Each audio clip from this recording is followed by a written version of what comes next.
যাই হোক বন্ধুরা, এই মার্কেটটা হচ্ছে মাছের মার্কেট। তো মাছের মার্কেটের ভিতরে ঢুকলাম না, একটু গন্ধটা একটু কেমন জানি লেগেছে।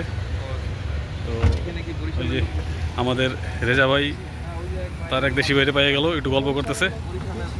ভাই এটা কি মার্কেট? মানে কাঁচামাল?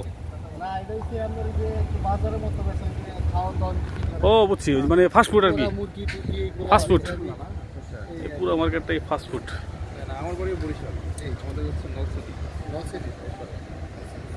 ভাই কত বছর ধরে এখানে? মানে আপনার ভিসা করতে কি লাগে? যে শিশু পার্কের মতন একটা আছে। যাই হোক, এই চাপেন। ব্যবসায়ীদের ক্ষেত্রে আপনার ওই যে ইয়ে করতে হয়, আসার পরে হয়তো কোনো লোকাল লাইসেন্স বা আগে লোকাল যারা লাইসেন্স আছে ওদের মাধ্যমে একটা। আমাদের ভাই ব্রুনাইতে 10 বছর ধরে থাকে। তো যাই হোক, ওনার সাথে দেখা হলো, আমরা একটু কথা বলে নিচ্ছি, আলাপ আলোচনা করছি। দেশি ভাই সামনাসামনি পেয়েছি। যাই হোক, দেশি লোক পেলে তো কথাবার্তা বলতে ভালোই লাগে।